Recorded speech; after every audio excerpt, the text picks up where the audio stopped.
Hi everyone, today we are going to discuss about post-encore restoration. So let's look at some clinical photos and decide what we would do in this clinical scenario.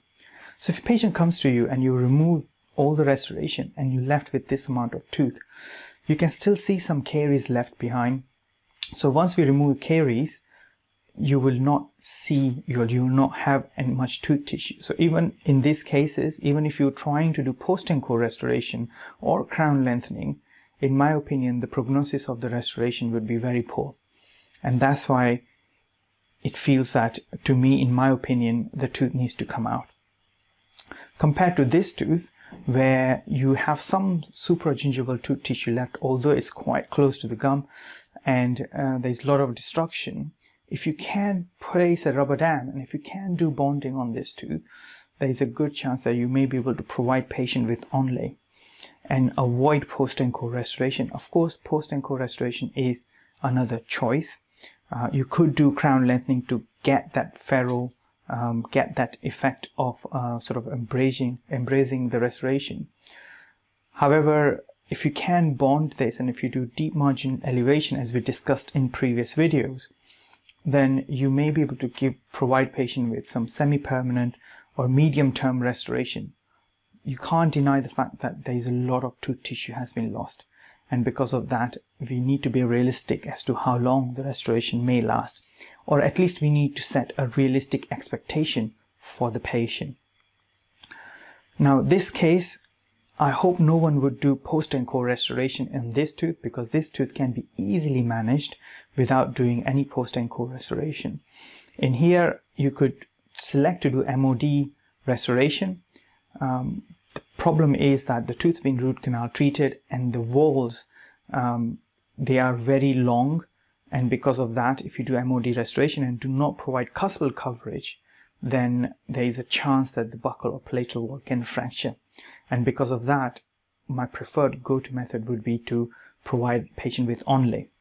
Of course, you can consider crown, but crown would be much more invasive and destructive because you're going to have to drill buccal and palatal wall and again make them thinner.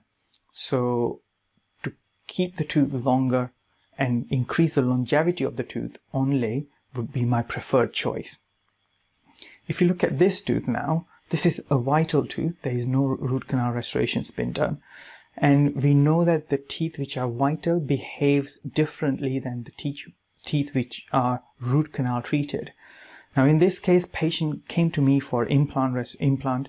However, because of his medical condition at that time, we decided not to do implant and wait until he recovers. However, patient did not want to leave with a gap. So I removed the caries and built the tooth up and place an onlay on there as a temporary measure. Having said that, that onlay is still there after 7 years, and we haven't yet done any implants for him. Although I did warn patient that this is a temporary job, because again you can see there is a lot of dentine, very minimal enamel left.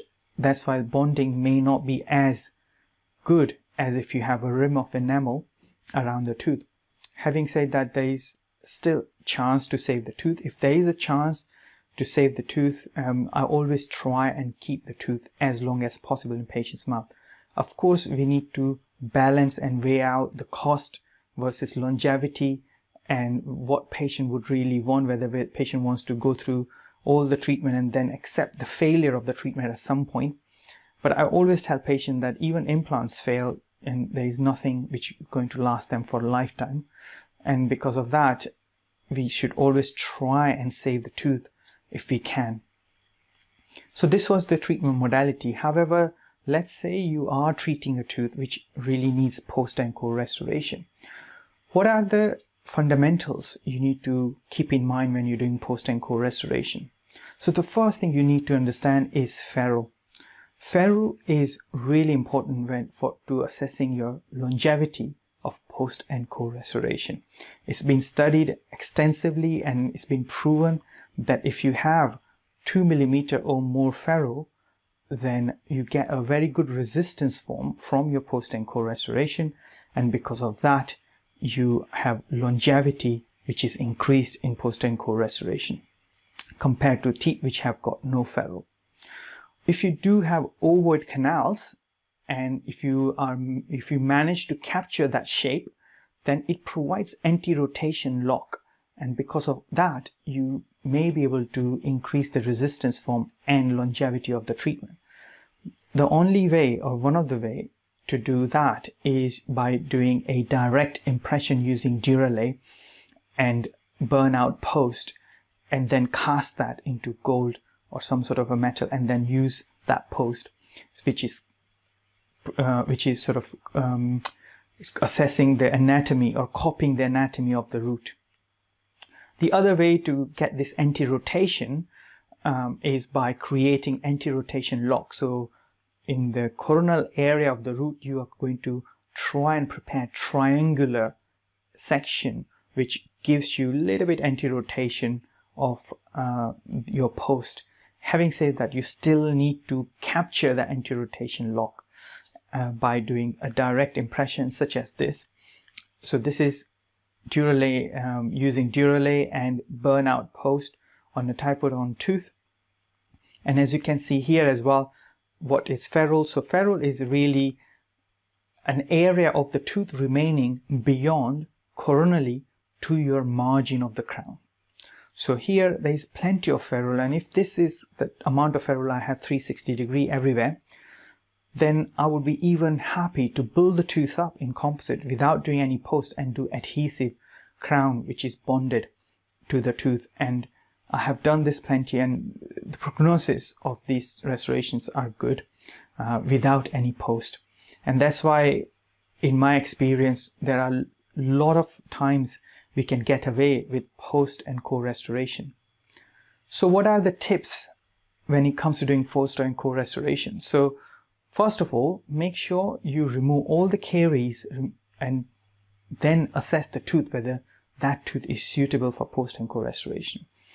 If after removal of the caries, if there is 2 mm or more ferrule left, then your post and core will have a good resistant and retention form. If 2 mm ferrule is there, then studies have shown that the type of material, whether you're going to use cast post or you're going to use fiber post, it doesn't really make that much difference. However, if you do not have any ferrule around the tooth, then cast post using direct impression burnout technique is the best way in order to restore the tooth using post and core restoration. So I hope you found this video useful. If you do, please share with your friends and colleagues. If you have any questions, please contact me on social media or go to my website www.drdevangpatel.com. In the next video, we are going to discuss about teeth whitening.